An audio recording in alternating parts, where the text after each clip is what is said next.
I joined ECC in January 2003 as a senior business system consultant in information services, as it was called then, at head office.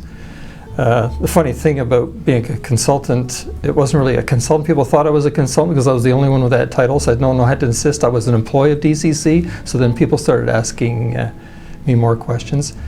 And of course, DCC at the time was much smaller. It was 285 employees. We were 5 in the department. We had a full-time consultant, so it was pretty small. I mean, we're a little bit larger now.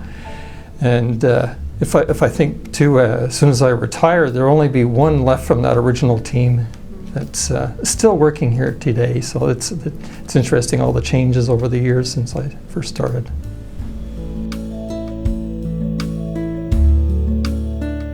Yeah, if you ask me about fondest memories, I do have many memories that are fond. There's not one that sticks out more than the other than, of course, people will say the DCC family, and that's been important to me. But I guess I could say that, I've worked for close to 6 companies before I joined here, and I was, of course, when I came here, I was looking for something that'd be a right fit, and it fit into what I was looking for a career. It gave me lots of opportunities.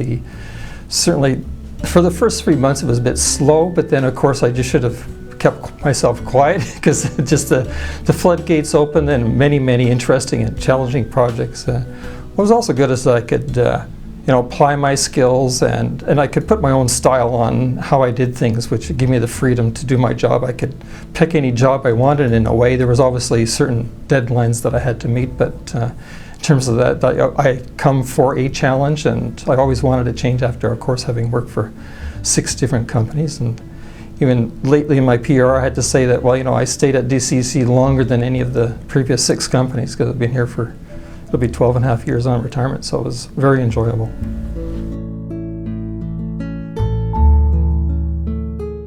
Well, I guess in terms of advice to new employees, I would say that, of course, people will give them, find yourself a mentor. I don't generally follow that rule because of organizations today. I would recommend find as many knowledge workers. It's hard to find the right people that know things, and once you've found them, explore it, ask them as many questions you want, and learn as much as possible that you can from them.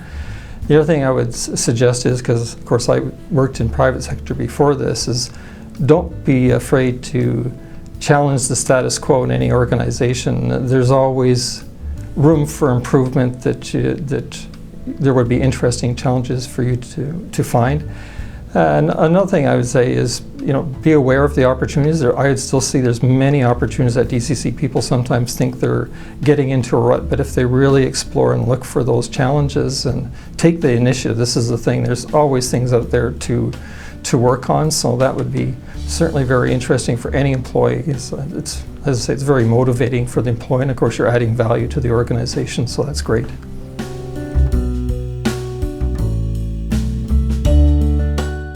Yeah, it's a tough question about asking another career. In my case, this is not my first career. IT, I was actually, I'm probably, I guess, close to half my career in finance and accounting, and I pursued that. Then I sort of got a little bit tired of pushing the numbers around and got into IT, which was a very good fit for me. In early years, of course, going to university and so on, I was interested in architecture. I liked doing drawings and things and plans and so on, buildings.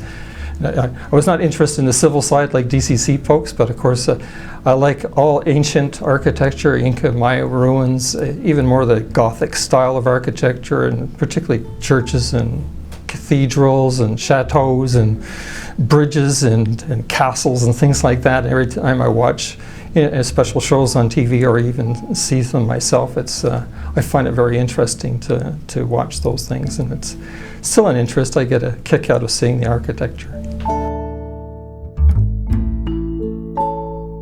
Yeah, I guess a lot of people have plans. I have plans too. I've never done a lot of traveling, and my wife actually was born in Italy, so I'd like to go and see her hometown. It's in a small town in the mountains in Abruzzi, so she'd probably like to go. She's the only one of her family that hasn't gone back, and it's been many years. And I've always been interested in traveling to Italy in the old days.